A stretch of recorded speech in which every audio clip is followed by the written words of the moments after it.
Good afternoon, everybody, and welcome to today's RISE webinar, Highlights and Key Messages from the Ontario Health Team Provincial Learning and Improvement Forum. Just a couple of quick notes before we get started. There is a chat box on the right side of your screen that we'll use for questions and comments during today's webinar. And if you have any questions afterwards, you can email us at rise@mcmaster.ca. We will also be recording this webinar, and we'll post a recording of it on the RISE website after the webinar. But for now, I will pass the webinar over to Allison to start things off. Good morning, it's Allison Costello. It just took me a second to figure out how to turn the phone on. Glad to be participating today in the forum. Scroll through this block. So just to give a little bit of an overview and context about the days that we're speaking about, the event was held in February 19th at York University, and it was co-hosted by the reference and the Ministry of Health. The attendees included a diverse range of perspectives from subject matter experts, OHTs, the ministry, and partners. We had asked OHTs to bring a broad range of perspectives with their team based on what the event that they had held in that group. The forum provided the teams with an opportunity to make connections and learn from each other, and to learn from the experts that were also engaged within the day. What the ministry's day was led are really focused on areas that the ministry is interested in advancing and supporting the removal of barriers, or understanding what the supports that teams need to move forward on. And through the day, we were able to get great feedback from the teams on those areas. And it also allowed the teams to engage with internal and external partners to provide the necessary supports and services and tools that they'll need to move forward with their implementation. So just outlining on this slide that day one was led largely by the ministry and focused on having a clear understanding of how teams are moving forward for their year one, and engaging in some topic areas that the ministry has prioritized as a area that thanks, seeing the comments there. I've moved the microphone closer to my mouth. Areas that the ministry wants to be able to support advancement of, that kind of directly sits within the ministry's lane to support. Day two of the event was led by RISE and focused really on starting to move together with the teams on how to support a population health management approach with their work. And John and team will support a lot of discussion about that at the webinar today. So this is a webinar aimed to give a summary of what was discussed at the event, to be able to share the information that was made available, and really broaden the opportunity for a broader audience for what was discussed. So, no, button. Key highlights, as the ministry likes to do, we love to do these by the number of slides. This was 2 full days, over 120 organizations represented, 7 interactive sessions over the 2 days, 250 participants, including patients and caregivers, and basically over the 2 days, based on what the topics were that were discussed, people could send different membership for their team. So while there were about 200 people in the room at one given time, the participation actually exceeded that. We were able to include over 40 partners that are part of a broad network of supports that will be organizing to help OHTs move forward with their plans.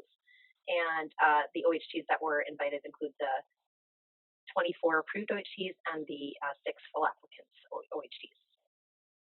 Just including on this slide what we heard that OHTs do need, and know that they need a lot of support to be able to advance their planning.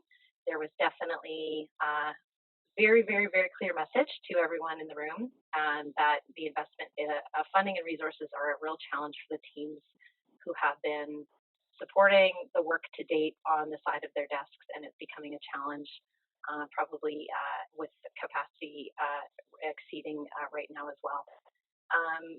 There was an interest in having more clarity on what the parameters are for what the ministry expects to see for shared decision making, home care, and broadly what the expectations are for year one in implementation. So that was really what we heard a lot of. We heard that teams enjoyed the opportunity to interact and share information with other teams and support partners. And we noted that because there had been such a broad range of attendees, it really enriched the dialogue to have those different perspectives as part of the day. The dynamic and interactive learning approaches, I'm going to go a little louder, from day 2 really promoted cross OHT discussions and opportunities for teams to directly engage, and we really heard that that was appreciated, and really helped to, I think there's like a hole that I should be speaking into, help them to understand how to move forward. So I think that there was a broad appreciation for being able to come together and talk about things that have been top of mind for a lot of teams, and what they need to be able to support to move forward. And so I'm going to give a little bit of an overview of what the ministry focused its presentation on. And we had three sessions that the ministry led, and basically, and a fourth that we had some partners partner with us to prioritize as well. And every session that we had of the 3 sessions that I'm speaking of had the similar format where we had an expert external speaker, a couple OHTs, in fact 2, sharing their perspective on the topic area, and then a ministry representative to talk about kind of summative statements of what had been discussed, and a kickoff to some breakout discussions, but also a little bit of what the ministry is thinking for its next steps. So session 1 that I have on the slide now related to shared decision-making arrangements.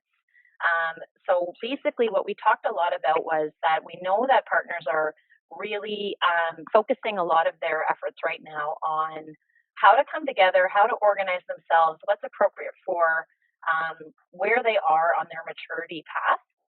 And Ann Corbett shared what she had observed, because she's been working with a lot of teams and had the opportunity to document different models that people are building together. And again, a lot of the discussion was sometimes it's a little bit harder to envision the future state, maybe the final future state, but that when you focus on what your year 1 objectives are and the partners that you have organized, that's the sort of easier nugget to bite off and chew, and organize yourselves to deliver on. So Anne really provided a lot of on the ground observations from teams that she's been having discussions with, and noted that there's not one size that's fitting all, and a lot of different teams will be approaching this based on what's appropriate for their local setting and the communities that they're serving. The OHTs that we had asked to present shared their experiences to date in developing their leadership structures, their shared decision-making arrangements, which is a new acronym that we're throwing at you right now, SDMAs. This is sort of what we spoke about at the session, was that we're trying to use that terminology to reflect that governance is what we had said in early days and in the guidance, but we really are reflecting that what we want people to come together with right now is to be able to understand how across their partners they are working together to confirm how they're working together and confirm how they'll make decisions reflecting their progress along the maturity pathway. So those teams that had shared their experiences had, and it was East Toronto Health Partners and Chatham-Kent OHT, on many years of having worked together, and the different models that they're using to move forward, and how they've worked with their boards to gain an understanding about what their decision-making thresholds might be at an OHT table, how they've structured their partnerships, and how they're working with primary care to make sure that that voice is well organized within their OHT and well organized at the table to move forward. They identify challenges and critical success factors.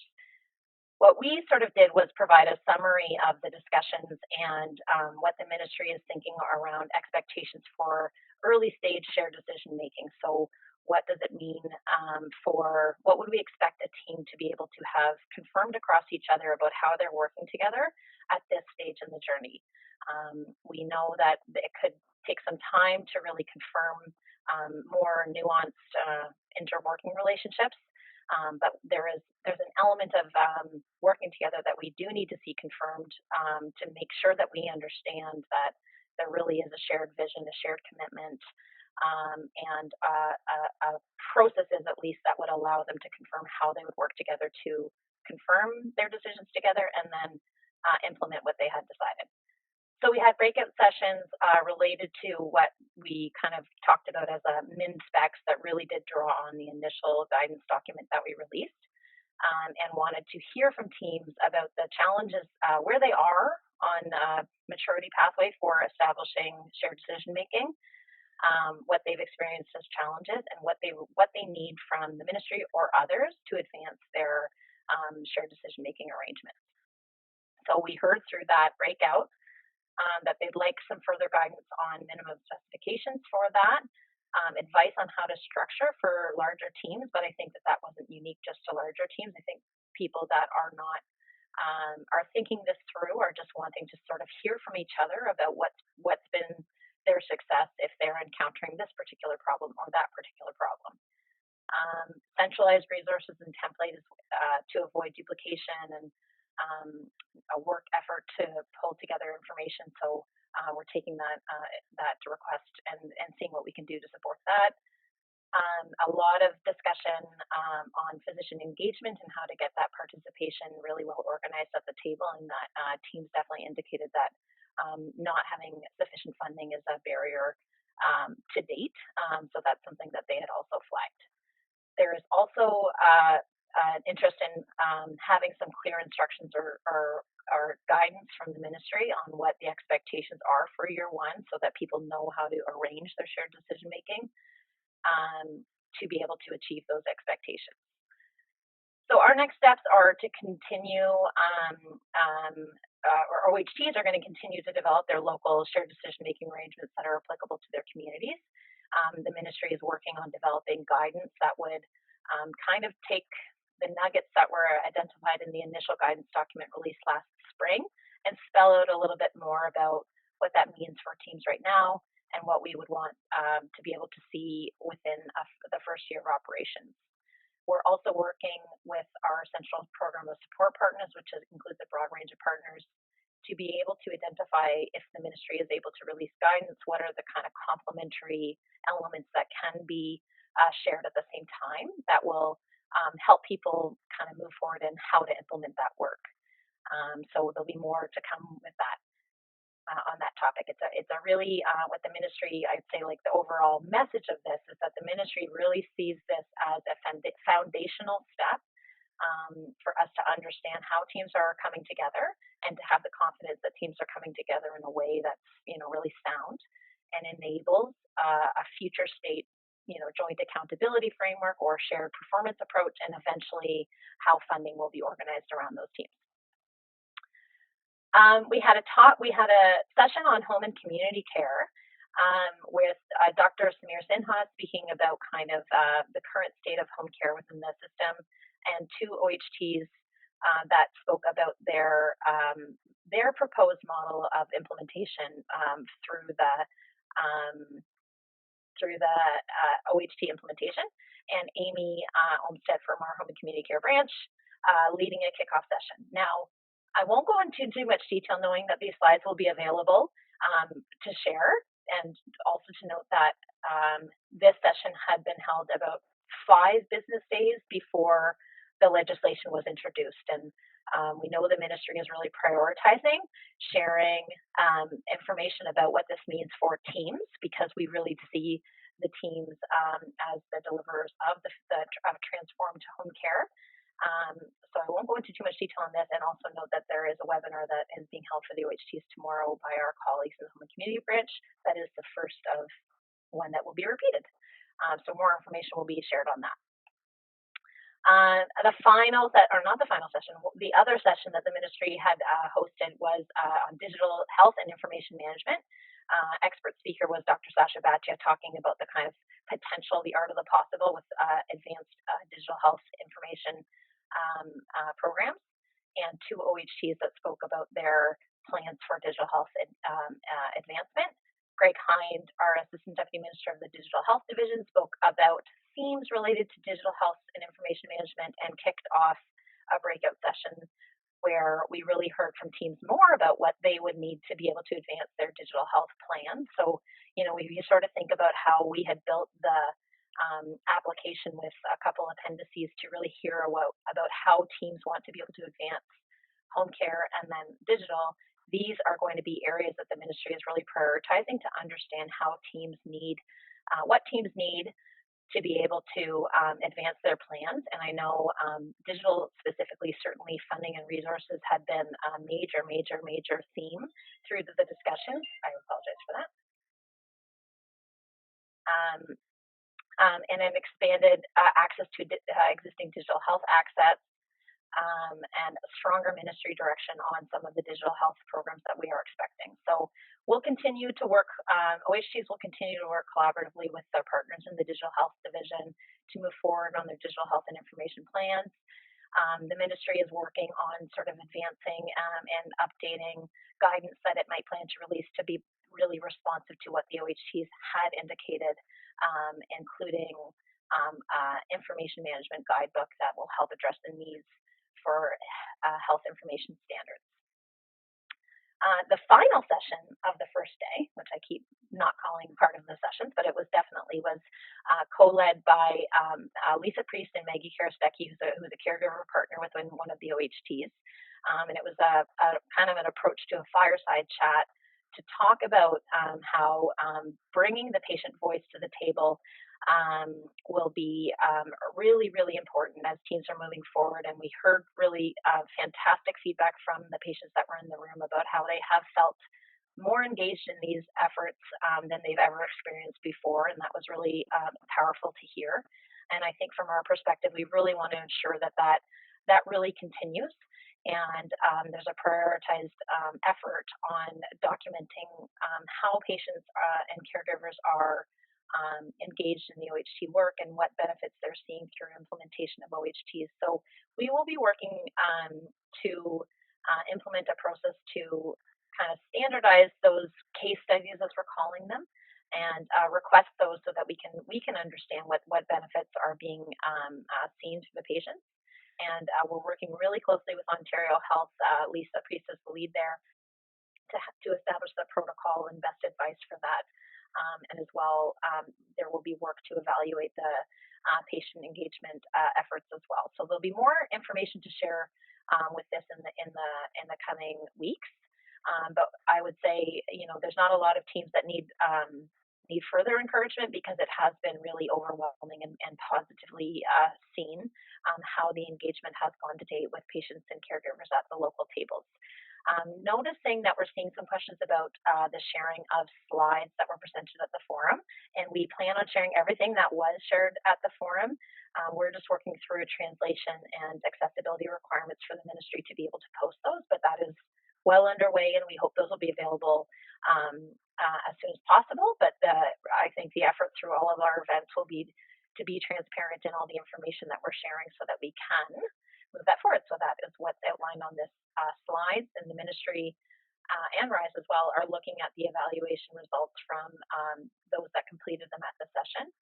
And we're really working hard with a broad range of partners to be able to develop a program of support that's responsive to what OHTs are needing along their trajectory. So that is early stages and a lot more information to come, but that will be a major focus of our work moving forward.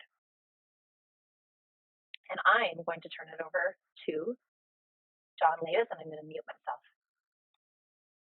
Great. Thanks very much, Allison. And Steve, I'm assuming you've given me presentation privileges, so when I advance the slides in a second, we'll move on to the next one. So thanks very much, Allison, and thanks more generally to the Ministry for the opportunity to co-host these very exciting 2 days, which we found and heard from many others were very helpful.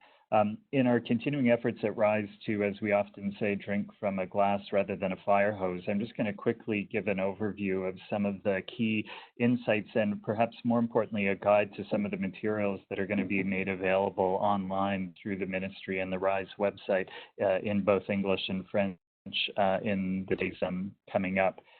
Just some acknowledgements and caveats first. For those of you who don't know us, we at RISE provide evidence-based support to OHTs using Rapid Learning and Improvement Lens, and we're part of the ministry's OHT Central Program of Supports. We both prepare our own resources that can support rapid learning and improvement and provide a structured way into resources prepared by other partners in the ministry, and that includes the many slide decks that were presented at the two-day OHT forum. Like all of the RISE materials, the opinions, results, and conclusions are ours, and they're independent of the ministry. So in terms of day one materials, one thing that I wanted to emphasize was how closely the ministry aligned the four main sessions to what we call the 8 OHT building blocks. It's oftentimes difficult to stay focused on the 8 building blocks of the OHT model, but these are absolutely essential to the success of Ontario health teams. For building block 2, which is focused on in-scope services, the session was focused on home and community care as a key set of services that are integral to what OHTs will be delivering in future. For building block 3, which is focused on patient partnership and community engagement, as Allison indicated, there were 2 sessions that bracketed the day. One, a patient story, and the second, some guidance about how to capture patient engagement and how patient engagement is actually changing how OHTs work. Building block 5, which is focused on digital health, was addressed through the session on digital health and information management, although the session actually primarily addressed digital health specifically. Building block 6, which is focused on leadership, accountability, and governance, was focused on what we tend to call collaborative decision-making, what Allison has referred to as shared decision-making arrangements. As she noted, the structure of each session went from general to specific, so when you eventually see the slides, for some of the kickoff sessions will see slides by a patient partner, a health system partner, or a research partner. Then you'll see presentations by the OHTs, and just a tip for making the most of those, we found them most helpful when they brought to life specific challenges and workable solutions. One of the many examples that grabbed our attention was Guelph's approach to integrated primary care teams. And then the other key thing were the presentations by ministry staff, which then introduced the small group work. So those slide decks might be ones that you want to pay particular attention to. If I now move to the next slide, you'll see here the connection between the building blocks. So building blocks 2, 3, 5, and 6, you'll see a dotted line connecting the building block to the day one sessions as well as the presenters. So just keep in mind that direct connection between the resources that will soon be made available from the day and those OHT building blocks. If we now move on to a bit more detail about the day one materials, for home and community care, some of the things we took away was the very helpful quadruple aim framing of the strategic goals for home care modernization. So it's just so helpful to see the consistency in the use of quadruple aim across both OHTs as they move forward, and specifically home care modernization. And as Allison alluded to, the details of that modernization were released less than a week later. And as she indicated, there are webinars coming up to help OHTs grapple with the implications for their work. Then groups were allowed to work in particular detail on 3 priority areas for OHTs: contracts and provider selection, care coordination, and access to and use of CRIS. But there were 3 other areas where the ministry provided additional information that might be helpful to OHTs. Some of the questions that the groups worked through were about balancing flexibility and consistency, and a worksheet was provided for prioritization and feedback.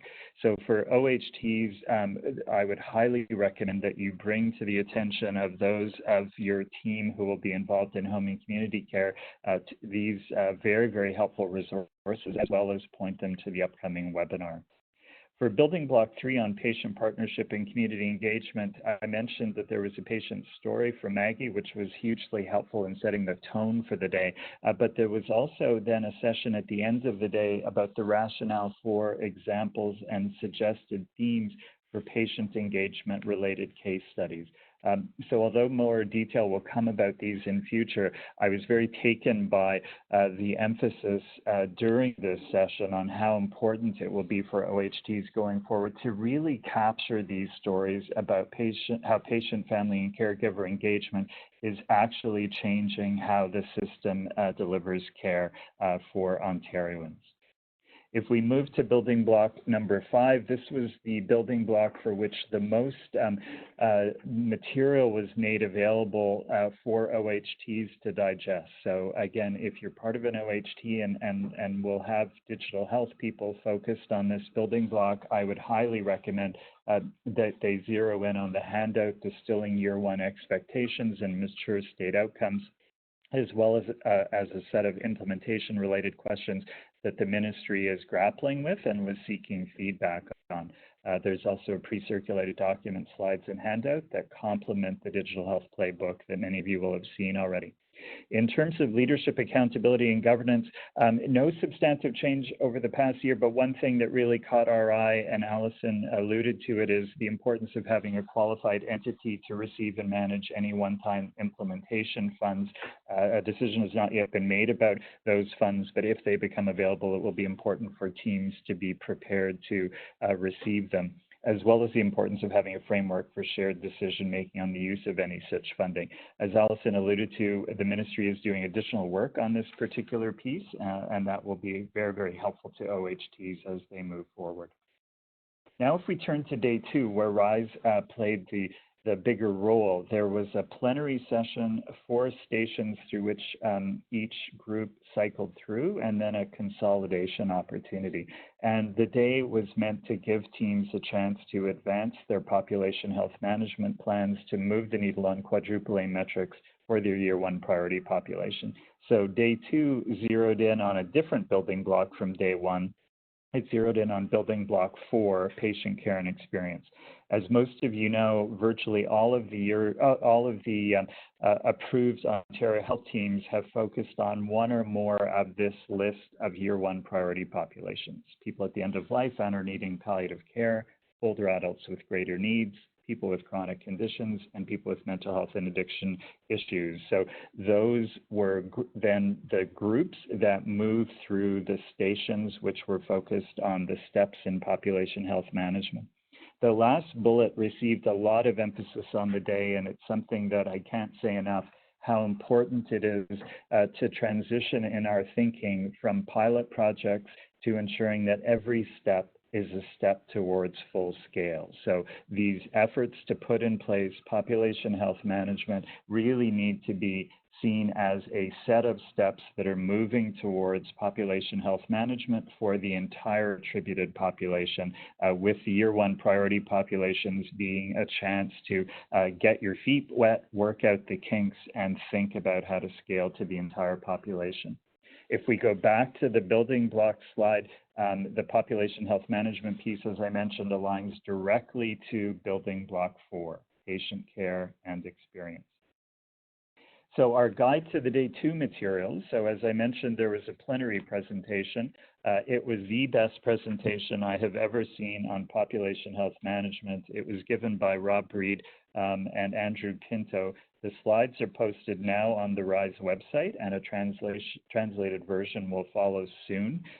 There is a draft RISE brief, which we're just in the process of updating, and there was an appendix attached to that with the questions that were used in the station. So for population health management, if you only look at one thing, I would point you to the questions in the appendix to the RISE brief. And if you have time for a webinar, I would highly recommend that you sign up for the RISE webinar scheduled for this Thursday from 12 to 1. So this will be a redo of the presentation from the OHT forum, but the transition to population health management is in many respects the biggest change that we will be seeing as part of Ontario health teams. So the quicker that teams become familiar with all of the steps involved in population health management, the better. So the 4 learning stations each had a facilitator, several population health management resource people, and support staff, and you'll see there the listing of the 4 steps in population health management. The population focus groups then cycled through each of the 4 learning stations along with their population focused resource people. And in addition to the RISE brief on population health management, we have 4 RISE briefs, one for each of the year 1 priority populations. So the current drafts are posted now. We're going to be updating these like the RISE brief on population health management. As soon as it is finalized, that version and the translated version will be posted on the RISE website. We have 4 upcoming webinars focused on year 1 priority populations. So again, I would highly recommend that you point members of your team who are part of working groups focused on a particular year 1 priority population to the corresponding RISE webinar. So these are coming up starting on the 17th of March and then going over the next 2 weeks. All of this information about the upcoming webinars is on the RISE website. If you go to OHTRISE.org or asorise.org for the French version and click on Join Events in the main taskbar, you'll see these upcoming events. Teams then came back together as an OHT for the consolidation opportunity, where they had a chance to discuss synergies and approaches to and next steps for population health management across their priority populations. Again, every step has to be a step towards attributed population-wide population health management. So approaches for an OHT that zeroes in on both people with mental health and addictions and older adults with greater needs, the more alignment in the overall approach to population health management across those year 1 priority populations, the better. Teams were also encouraged to identify at least 3 actions that they could take now. And I think circling back to a point I made earlier, teams were prompted to remember the first question in the appendix to the RISE brief about population health management. Are you approaching your year 1 efforts to move the needle on quadruple A metrics for your year 1 priority population in a way that lays the groundwork to become a designated team in future? And some sub-questions here are, will you be engaging a meaningful proportion of your attributed population and a meaningful number of your partners? And are you taking an approach that can be easily documented, spread to other populations, and later scaled to your entire attributed population? So the really essential piece of year 1 work with priority populations is doing it in a way that allows you to scale up your population health management approach to your entire attributed population.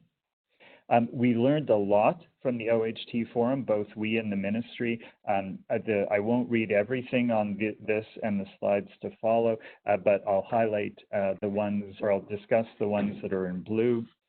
Some of the things we heard from the facilitators and resource people, significant variability across OHTs in understanding readiness and realism.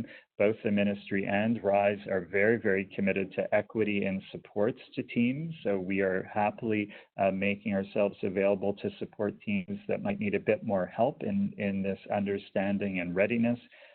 Second, the need to manage expectations about what needles can move in year 1. So while we're all very hopeful that OHTs will be moving many needles across all of the quadruple A metrics, one of the messages that came out was in year 1, perhaps some of the biggest improvements might be seen in the quadruple aim related to patient experiences. Some of the things we heard from OHTs, a mix of frustration, confusion, feeling a bit overwhelmed and nervous, but also very hopeful and encouraged. And I think one of the things that is very important to remember is that population health management is a journey that we are all embarking on together. It is not a year 1 endpoint. So the Kaisers and other high-performing health systems of the world did not get there in months or a year. It was a multi-year journey, and we are in Ontario relatively early in this journey, and so I would hope we focus on the hopefulness and the encouragement. Some people noted that having the Ontario Health Local Support Coordinators coming online will help. It will allow them to tap into the existing assets within the former LINs. There was a lot of interest in participating in learning and improvement collaboratives, and we are soon going to be launching the 4 focused on each of the year 1 priority populations. There was also some interest in thinking about learning collaborative focused on more rural and remote populations, and or one focused on teams that are a bit earlier in their readiness to institute population health management, both of which we'll be exploring with teams going forward. Some other things that we heard by station, variability in terms of understanding the core concepts of population segmentation and some particular challenges in implementing it depending on the year 1 priority population, the need for more guidance about population segmentation. So the Health System Performance Network is undertaking a review that we hope to incorporate in a short RISE brief in the months ahead. Some need for provincial support for access to data and what we've called canned reports because of the variable data analytics capacity spread across teams. That's something else we're actively pursuing. Variability in capacity for and experience with patient partnership, but also the challenge of balancing provincial initiatives and local contextualization. And so we're going to be following up with a webinar to brief provincial partners about how it can be very helpful to have provincial initiatives, but also how we need to be attentive to OHT's desire to locally contextualize those initiatives where appropriate. Moving on to stations 3 and 4, some common barriers that came up related to physician engagement and data sharing. And as I'll come to in a few minutes, we'll have webinars on those topics coming up. Some other points: need for local engagement in selecting common outcome measures. This is also something that we're actively going to be pursuing alongside partners like the Health System Performance Network and the Ministry, and a common commitment to moving the needle, especially with patient experiences, which I've talked about before, but also with provider experiences. The final slide about some what we heard by population. For some reason, I lost my blue highlights here. I'm just going to skip over a few of them. One, for the folks focused on people who could benefit from a palliative care approach, the fact that many weren't aware of the many existing resources that are already fit for purpose for this population. For older adults with greater needs, some tension between a low rules approach versus some common structured approaches, which is a space we'll continue to try to help teams navigate through RISE. For people with chronic conditions, the need for a balance between outcome measures that work across chronic conditions and that capture easy wins within single conditions. And for people with mental health and addiction issues, the need for common outcomes, comparative data, including for patient-reported experience measures and outcome measures, and a shift towards high-value data collection. So an effort to move away from collecting large amounts of data that isn't directly used in decision-making to data that is highly relevant to decision-making. And then this, again, would be part of our briefing to provincial partners. So what are we going to be doing differently based on what we heard? We're going to be ramping up our work with learning and improvement collaboratives focused on year 1 priority populations.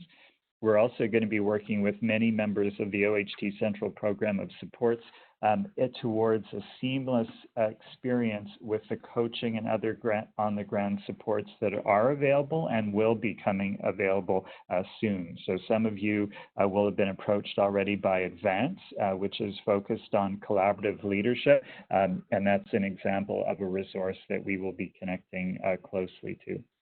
We plan to co-convene more events. We have an upcoming citizen panel about engaging patients, families, and caregivers in OHTs, trying to distill the many lessons learned across Ontario with the excellent work that's been done in this space before. And we have an upcoming stakeholder dialogue about supporting hospital-to-home transitions.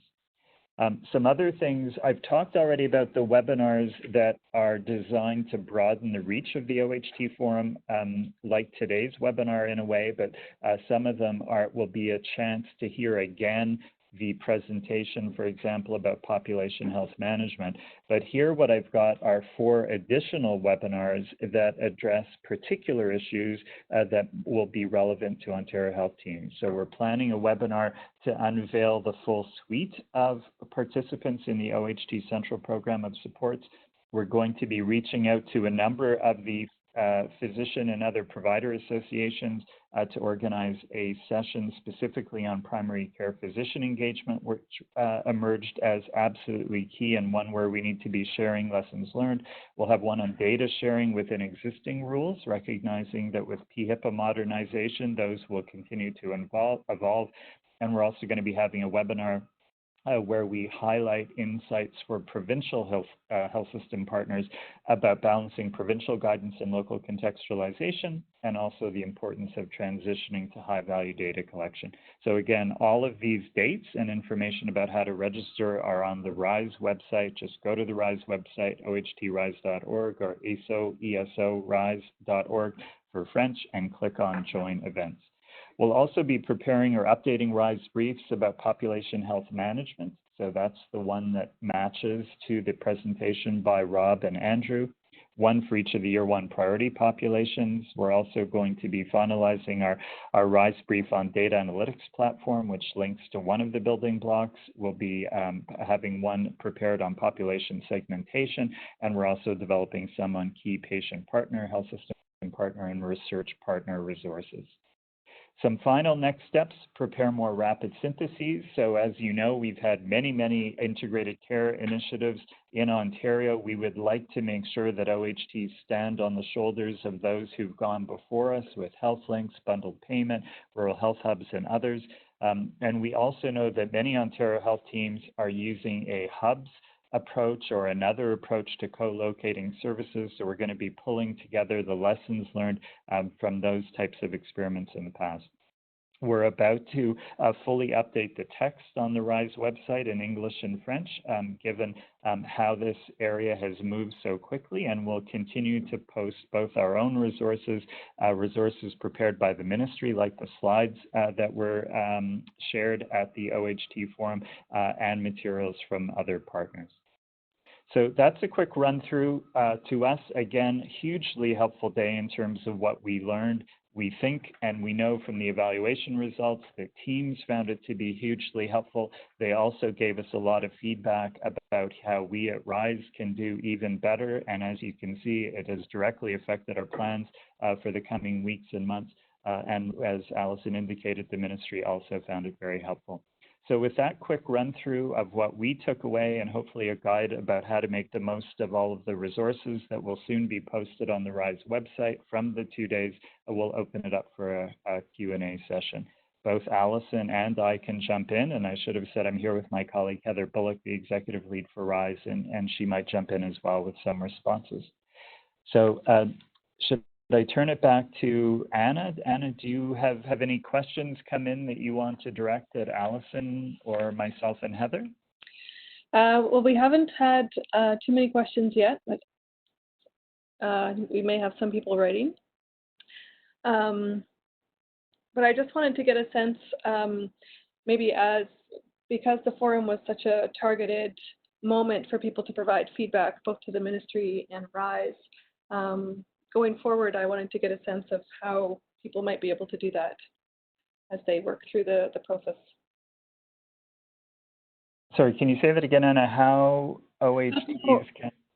Yeah, sorry. How people can continue to provide feedback into identifying their needs and how support might best be provided. Absolutely, yeah. So, you know, for RISE, it's always through the RISE email, and you're, of course, welcome to reach out to us directly, but you can send emails to rise@mcmaster.ca. Over time, we hope teams will get to know their RISE focal points. So you, Anna, are going to be the focal points for teams in the east and the north of the province, Carrie for teams in the west and the area kind of northwest of the GTA. And then our colleague Rob Reed will soon have a RISE focal point that will be working with the GTA. So over time, as you get to know those focal points, you'll be able to reach out to them directly. For the ministry, it's always through the RISE relationship managers, but I'll just turn it over to Allison to add any comments there. Thanks, Ron, and thanks, Anna. Through the sort of to the idea of how people will give feedback about what supports they need and where to go next, and how we'll advance providing those supports to teams. The ministry has been approaching that through the self-assessments, through the full applications through our community visits to the 31 teams that completed a full application. We learned a tremendous amount about what supports people do need, and then through the forum we heard kind of a little bit more about that. So there will, we're using that as kind of a starting point for, what we, and I would also say based on what we've set out in the guidance and what evidence shows are the elements that other jurisdictions have implemented as far as support to people advancing integrated care. We've kind of pulled all of those ideas together to be able to respond to what the needs are of the team. So that will, I don't know why it's so quiet. I'm holding it very, very close to my mouth. I will really project, be able to use that as the ongoing kind of pool or a sort of an inventory almost about what we know that teams are needing. And we have through our the ministry's relationship managers, so approved teams, full applicant teams, and in development teams have a relationship manager who is the one that they call for many, many, many things. But this we will want to know as we move forward to more implementation of more supports. We will want to know that they're meeting the mark. So we will continue to have that ongoing a way to really assess how effective these supports are and how useful they are, how the mode of deployment is working for teams. So we really want to be, iteratively and iteratively developed and continuously improving how we're building those supports. I'm just reading it. Anna, if it's cool, I can read the question on there. Sure. Yeah, so there's a question there about in development team awaiting the decision to move forward to full application and how to tackle completing the full application. I think that's such a great question. And I would say that from the ministry's experience in reviewing those full applications, we've also learned a lot about probably what the most effective sections of the application are. And in the summer when we had launched, confirmed which teams were moving forward to full application, we had a webinar that definitely we could revisit that approach, but we had a webinar sort of walking through the full application. And I think as well at the same time, RISE had updated their kind of assets to align to like this section, check out this building block and this brief. So really pulling together for every particular thing that you are looking toward in the application, what are the useful tools, what's an effective way of answering this question. But I will also be a little bit transparent to say we're having kind of a little bit of a, do we take this pause, not that there's a pause because everything is moving forward at a breakneck speed, to look at the full application and make sure that we're asking the right questions based on one go through of the application session. Is there a way that we can really push for that population management lens to make sure that people are thinking about that in their application? So even if it's like a little nudge to make sure that you include this type of component in your answer. So we are taking that look right now at the full application, and we will definitely take to heart the question from Veronica there about how we can support teams in completing the full application. I think that's definitely something we can support. Great, thanks. So we have quite a few. Sorry, Anna, can I just jump in with a quick comment just to add?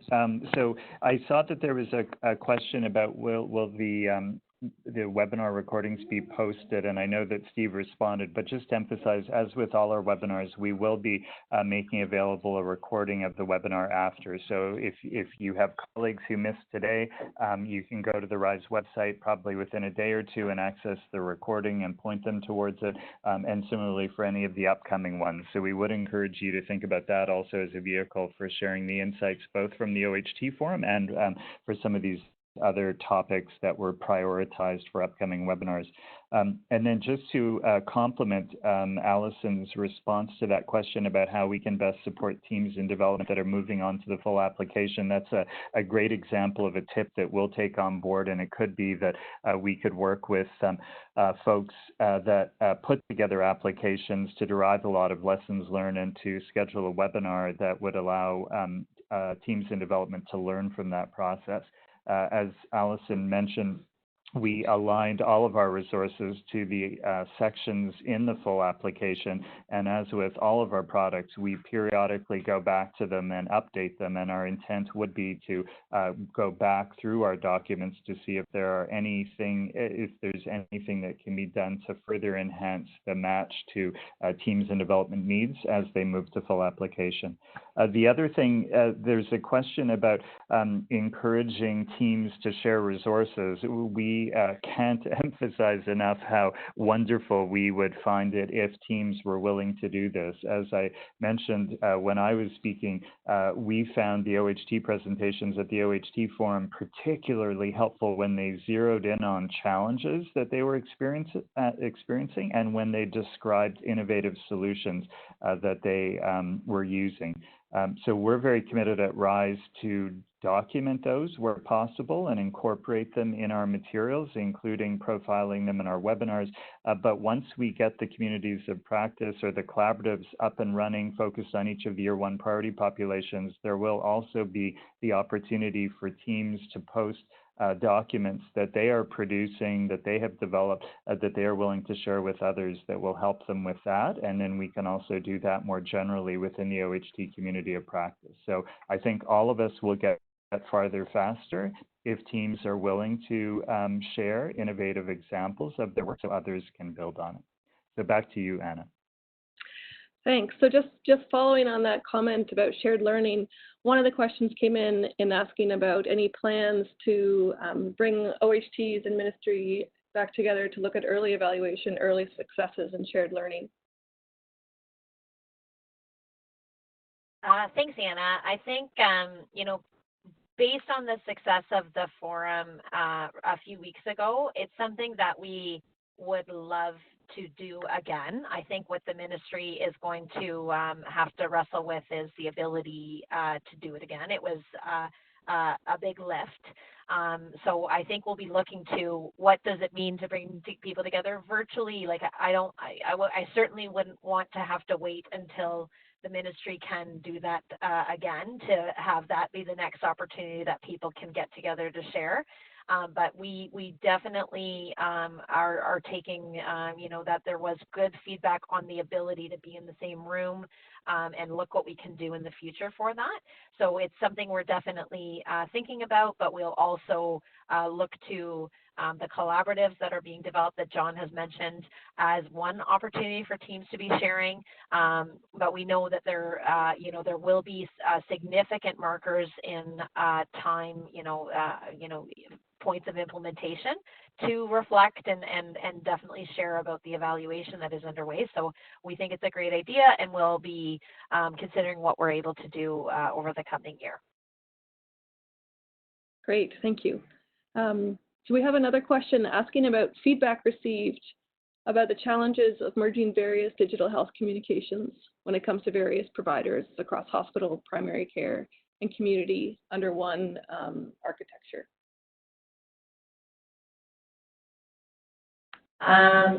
Sorry, it's Allison. I think I would not be able to speak too concretely to this. I think definitely have we heard that there are challenges in merging these things together? Yes. And I think that what we can support for our digital partners to be able to, what are the commonalities? So certainly John's spoken to from RISE's perspective, prioritizing collaboratives that are based on the priority focuses of the teams.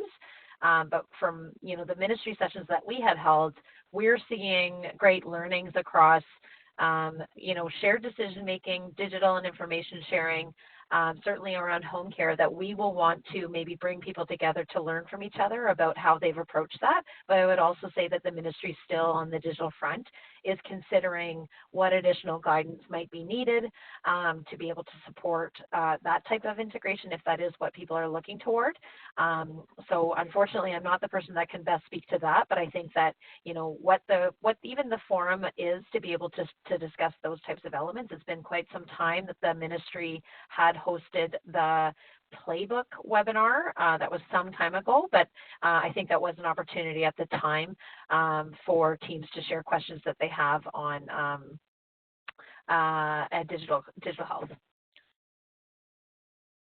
And maybe it's, Oh, sorry. Go ahead, John. I was just going to jump in just in case, Anna, you missed it. It was higher up in the list. It was a question about the resources to support the capturing of patient stories. So that would be the slide deck that was prepared by Lisa Priest, and that will be posted online as soon as it's translated and available in French as well. So that was one of the resources that I said. It was very brief. It was just maybe 3 or 4 slides, but I found it hugely helpful with a worked example of an excellent patient story and one that was perhaps less helpful. So the details about how those will be captured in future, when they will be requested and so on will be coming, but some high-level guidance about how to approach them will be in that slide deck that will be posted very shortly.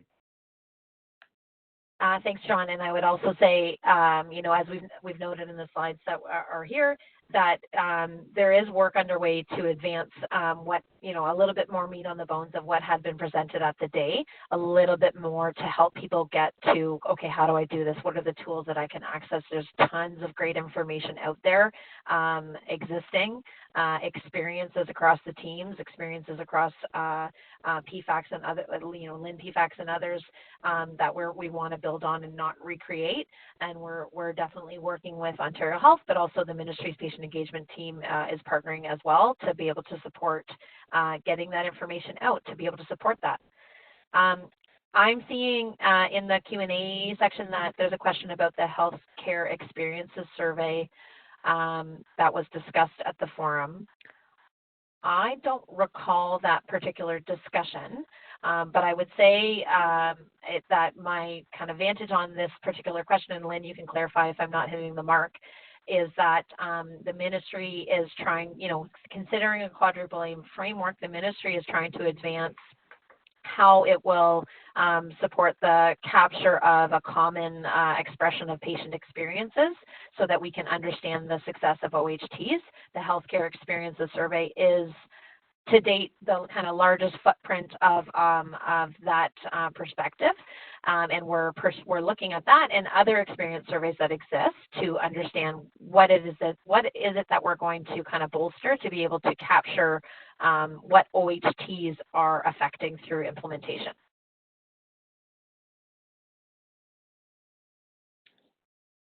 So just as a last question to both of you, to both the Ministry and RISE, what was most surprising to you at the forum?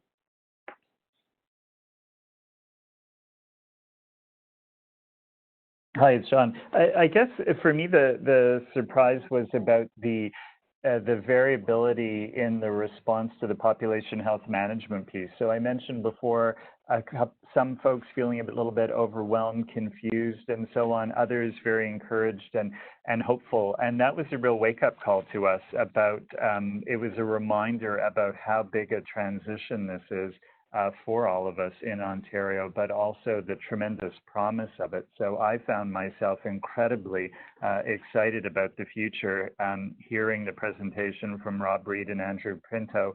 And as teams cycled through the day, I could see on people's faces a sense of, wow, you know, this is both incredibly exciting, but it's also very daunting. But if we are going to really transform care to better meet the needs of Ontarians, this is the direction we have to move in. So that to me was the real insight, that mix of emotions that mean that we all need to kind of lock arms together as we move down this path and help one another out during the difficult times, but also celebrate the successes, because I think this has such potential to move those quadruple aim metrics that we all care so much about.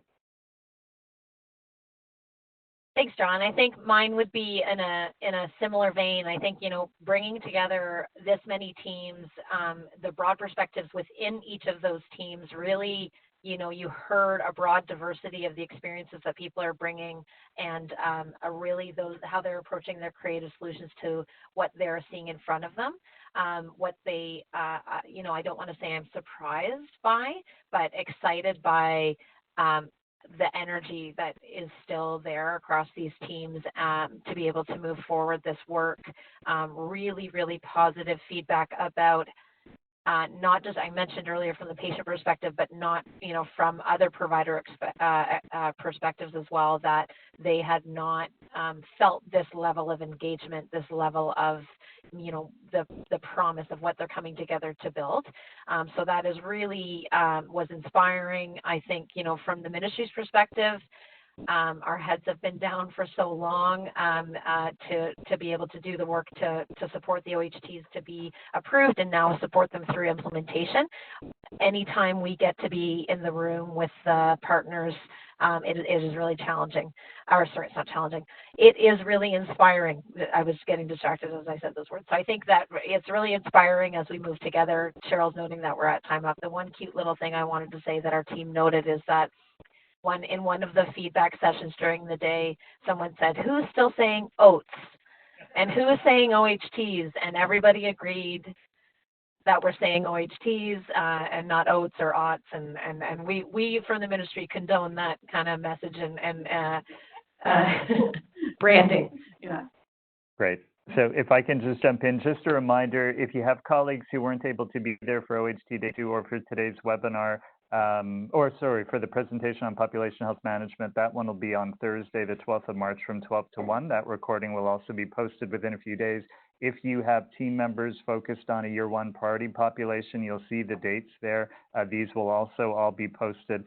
And then coming after that, we will have some additional webinars on some of these additional topics that came out as being very important. So just keep in mind these upcoming webinars. It's a way to spread the messages that came out of the OHT forum, but also to pick up on issues that were prioritized at the OHT forum. In the interest of time, I'll just sign off. Thank you very, very much, everybody, for joining us today. The recording will be posted soon. Thanks also to the ministry for co-hosting this webinar with us in the OHT forum. And hopefully we'll see some of you again on Thursday for the presentation about population health management. Thanks very much, everybody. Bye-bye.